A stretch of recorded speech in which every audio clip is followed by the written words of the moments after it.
बहुत पुरानी बात नहीं है। भारत के एक छोटे से हरे भरे गांव चंदनपुर में रामू नाम का एक सीधा साधा किसान रहता था। रामू के पास बहुत बड़ी जमीन नहीं थी, बस 3 बीघे का एक खेत था। लेकिन उस 3 बीघे के खेत को रामू ने अपने खून और पसीने से सींचा था। गांव के लोग कहते थे कि रामू के हाथों में जादू है, वह मिट्टी छुए तो सोना बन जाए।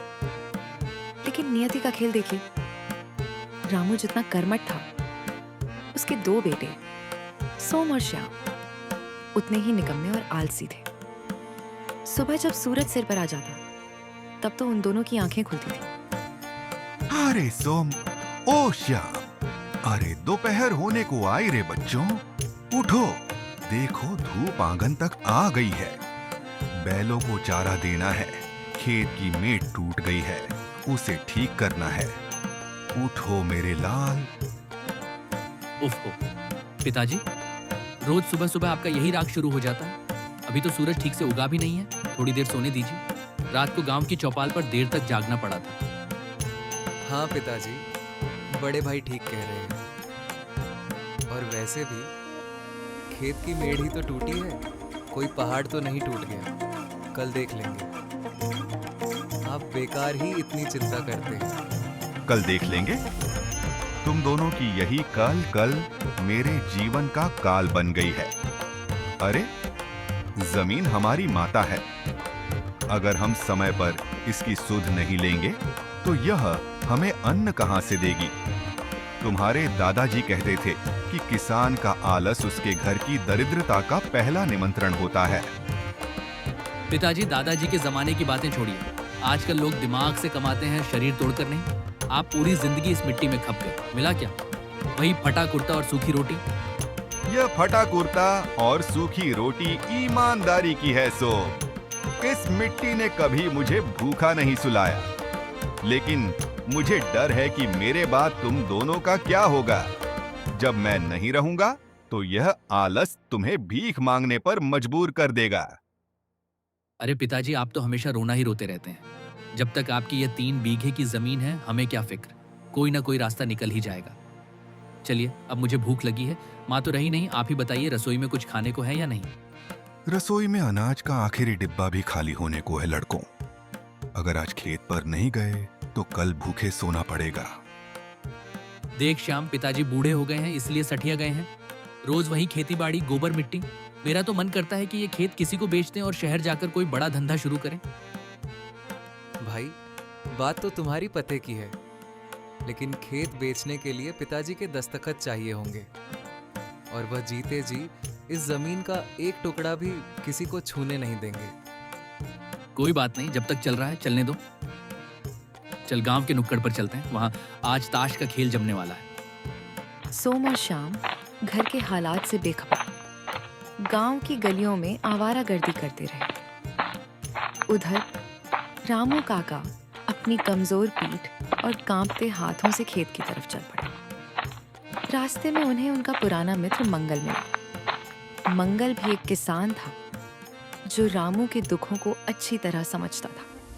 राम राम रामू भाई। अरे, आज फिर अकेले इस कड़कती धूप में कुदाल लेकर कहाँ चले? तुम्हारे वो 2 गबरू जवान बेटे कहाँ हैं? राम राम मंगल भाई, बेटों की मत पूछो। वह तो बस नाम के जवान हैं, कर्म से तो वो अभी पैदा भी नहीं हुए। दिन भर सोते हैं या चौपाल पर ताश खेलते हैं। मेरी तो छाती फटती है ये सोचकर कि मेरे बाद इस घर का दिया कौन जलाएगा। मैं समझ सकता हूँ भाई, तुमने उन्हें बचपन में बहुत लाड प्यार दिया, उसी का नतीजा है ये। आज के बच्चे मेहनत का मोल नहीं समझते। उन्हें लगता है कि रोटी सीधे थाली में उगती है। तुम्हें उनके साथ थोड़ा सख्त होना पड़ेगा। सख्ती कैसे करूं मंगल? उनकी माँ के जाने के बाद मैंने उन्हें माँ और बाप दोनों का प्यार दिया, कभी किसी चीज की कमी नहीं होने दी। इसी लाड़ ने उन्हें अपाहिज बना दिया। अब तो मेरा शरीर भी साथ नहीं देता। छाती में हर वक्त एक मीठा मीठा दर्द रहता है। ऐसा लगता है बुलावा आने वाला है। ऐसी अशुभ बातें मत बोलो रामू। अभी तो तुम्हें बेटों की शादी देखनी है, घर में नाती पोते खिलाने हैं। चलो, आज मैं तुम्हारी खेत की मेड़ बांधने में मदद कर देता हूँ। नहीं मंगल भाई, तुम कब तक मेरी मदद करोगे? आज तुम हो, कल कोई और होगा, लेकिन मेरे बेटों को खुद अपने पैरों पर खड़ा होना ही होगा। मुझे कोई ऐसा उपाय ढूंढना होगा जिससे उनके दिमाग का यह आलस का झाला साफ हो सके। अरे रामू भाई, संभालो अपने आप को। ये कैसी खांसी है? चलो, तुम्हें वैद्य जी के पास ले चलता हूँ। तुम्हारा चेहरा पीला पड़ रहा है। नहीं मंगल, वैद्य की दवा अब इस बूढ़े शरीर पर असर नहीं करेगी। मुझे घर छोड़ दो। मुझे लड़कों से बात करनी है। मेरे पास समय बहुत कम है।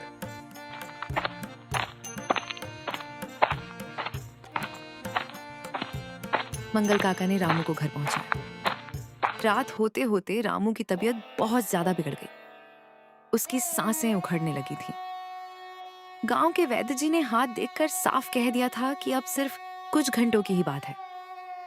सोम और श्याम, जो आज तक दुनिया की हर फिक्र से दूर थे, अपने पिता को इस हालत में देखकर भीतर से कांप गए।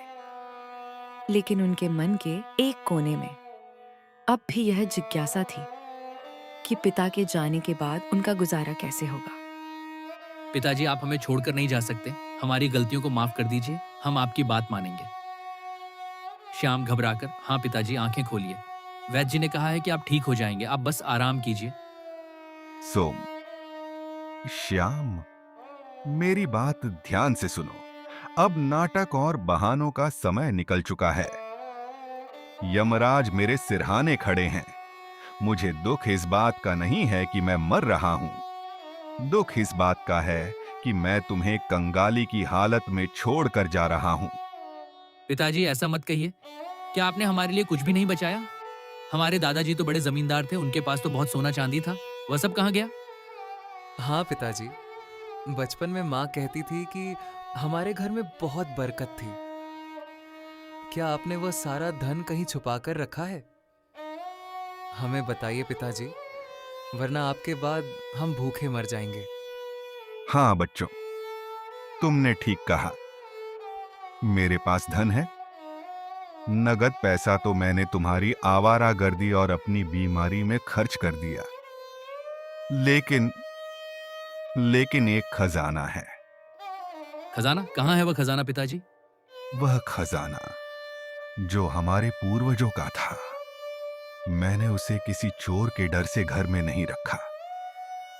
जब तुम्हारी मां बीमार थी, तभी मैंने उस पूरे खजाने को अपने उसी 3 बीघे के खेत में गाड़ दिया था। खेत में? लेकिन खेत तो बहुत बड़ा है। आपने उसे किस जगह गाड़ा है? उत्तर की तरफ या दक्षिण की तरफ? किसी पेड़ के पास? जगह का ठीक ठीक अंदाजा मुझे अब नहीं रहा। मेरी याददाश्त कमजोर हो गई है। लेकिन इतना याद है कि वह खजाना मिट्टी के घड़ों में भरकर बहुत नीचे नहीं, बस औंक 1.5 हाथ की गहराई पर ही दबाया गया है। मेरे जाने के बाद तुम दोनों पूरा खेत खोद डालना, तुम्हें वह खजाना मिल जाएगा। उस खजाने से तुम अपनी पूरी जिंदगी ऐश से जी सकोगे। पिताजी, विस्तार से बताइए, कौन से कोने में? वो रखे, खोदना पूरा खत। एक लंबी दर्दनाक सांस, फिर सब शांत। लाठी गिरने की आवाज, सोम और श्याम का रोने का शोर। पिताजी, आंखें खोलिए। अरे ये तो चले गए, इन्होंने पूरी बात भी नहीं बताई। हाय भगवान, अब हम उस बड़े खेत में खजाना कहाँ ढूंढेंगे? उन्होंने जगह क्यों नहीं बताई? रामू काका ने अपनी आखिरी सांस ली।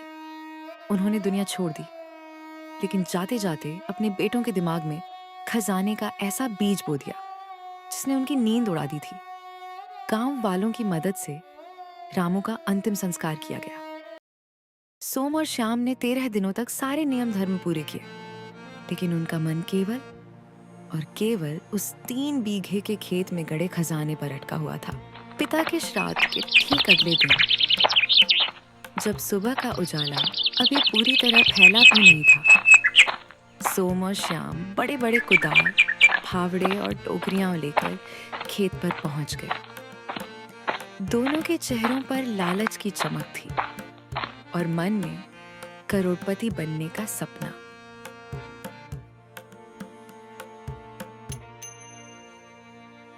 श्याम, जरा जोर लगा।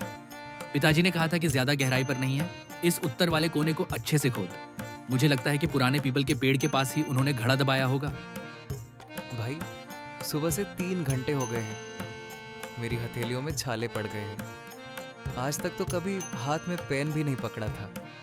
ये भारी कुदाल उठाकर मेरी कमर टूट गई है। लेकिन खजाने के लिए इतनी मेहनत तो करनी ही पड़ेगी। थक मत श्याम, सोच एक बार वो सोने के सिक्कों से भरा घड़ा मिल गया तो फिर हमें जिंदगी भर ये कुदाल उठाने की जरूरत नहीं पड़ेगी। हम शहर में बड़ा बंगला खरीदेंगे, नौकर चाकर होंगे, जरा जोर से मार कुदाल। भाई भाई रुको, आवाज आई, कुछ टकराया है नीचे। मिल गया, खजाना मिल गया। कहाँ हट पीछे, मुझे देखने दे। धत तेरे की, ये तो एक बड़ा सा पत्थर है। तू भी ना श्याम डरा देता है। चल फिर से खोदना शुरू कर। दिन से दोपहर हुई, दोपहर से शाम। दोनों भाई लगातार खेत खोदते रहे। पहले दिन उन्होंने खेत का 1/4 हिस्सा खोद डाला, लेकिन कुछ हाथ नहीं लगा। अगले दिन वे फिर आए। इस बार उन्होंने दक्षिण की दिशा पकड़ी। भाई मुझसे अब एक कदम भी नहीं चला जा रहा।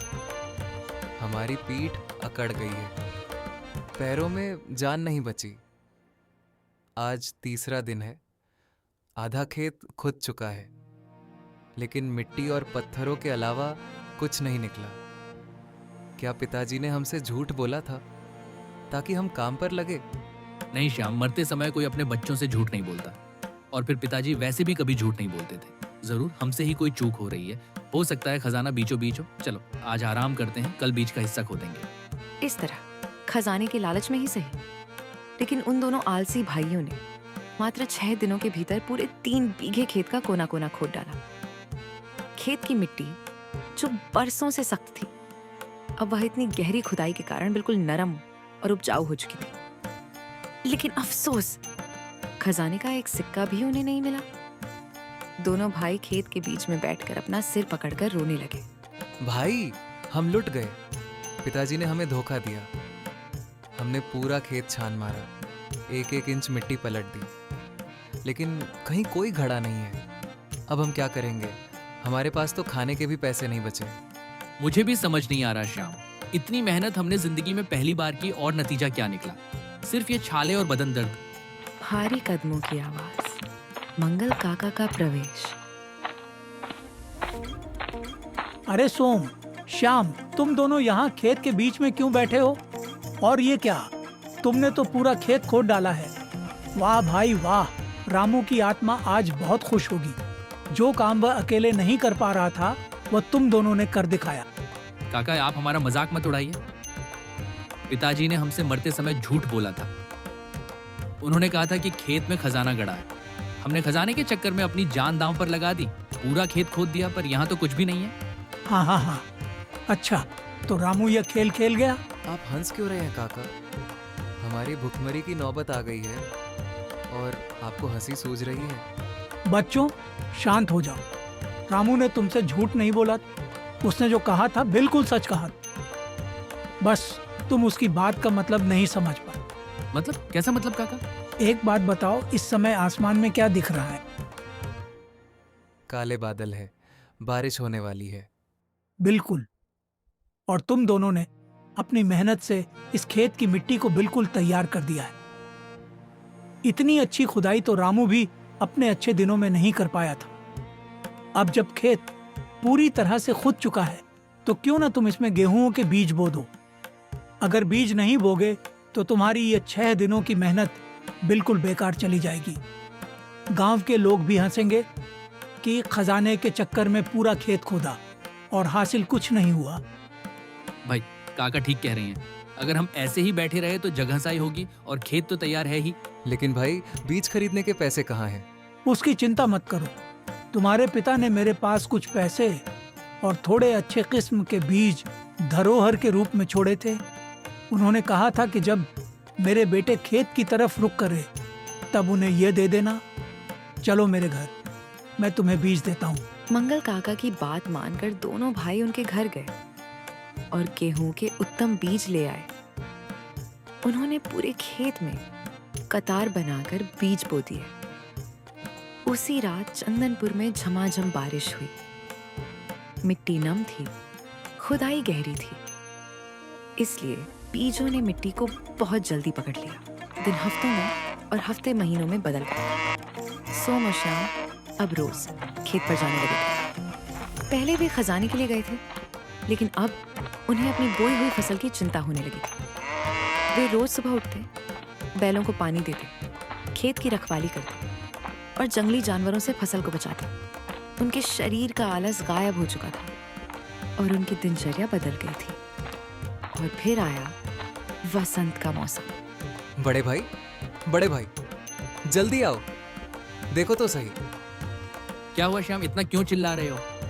जरा देखो तो भाई, हमारा पूरा खेत ऐसा लग रहा है जैसे किसी ने हरा और सुनहरी कालीन बिछा दिया हो। ओ माय गॉड, ये कितनी घनी फसल है। बालियां दानों से भरी पड़ी हैं। पूरे गांव में किसी के भी खेत में इतनी शानदार फसल नहीं हुई है।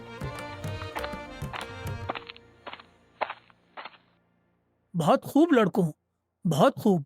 मुझे पता था कि रामू की जमीन कभी निराश नहीं करेगी। इस बार बाजार में इस गेहूं की कीमत सबसे ज्यादा मिलेगी। तुम दोनों ने इस 3 बीघे से इतना अनाज पैदा कर लिया है जितना लोग 10 बीघे में नहीं कर पाते। काका, आज मुझे पिताजी की वो बात समझ में आ गई। हाँ भाई, मुझे भी समझ आ गया। पिताजी ने हमसे कोई झूठ नहीं बोला था। वह जिस खजाने की बात कर रहे थे वह कोई सोने चांदी के सिक्कों से भरा घड़ा नहीं था। वह खजाना हमारी यह जमीन और हमारी अपनी कड़ी मेहनत थी। अगर पिताजी ने सीधे सीधे हमसे खेती करने को कहा होता तो हम आलसी कभी अपना बिस्तर नहीं छोड़ते। उन्होंने खजाने का लालच देकर हमसे यह पूरा खेत खुदवाया। बिल्कुल सही समझा बच्चों। किसान का असली खजाना उसकी मेहनत ही होती है।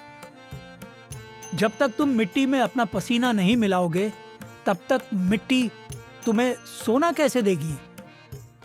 रामू ने तुम्हें मरते मरते भी काम चोरी के दलदल से निकाल लिया और तुम्हें जीवन जीने का सही रास्ता दिखा दिया। काका, हम कसम खाते हैं कि अब हम कभी आलस नहीं करेंगे। हम हर साल इसी तरह मेहनत करेंगे और पिताजी के नाम को रोशन करेंगे। हाँ काका, सर आज हमें अपनी मेहनत की पहली कमाई का मूल्य समझ में आया। ये खजाना दुनिया के किसी भी सोने से बढ़कर है क्योंकि इसे हमने खुद कमाया है। तो दर्शकों, यह थी कहानी रामू किसान और उसके बेटों की। सोम और श्याम ने उस साल फसल बेचकर बहुत अच्छा मुनाफा कमाया। उन्होंने अपने घर की गरीबी को हमेशा के लिए मिटा दिया। वे गांव के सबसे सम्मानित और मेहनती किसानों में गिने जाने लगे।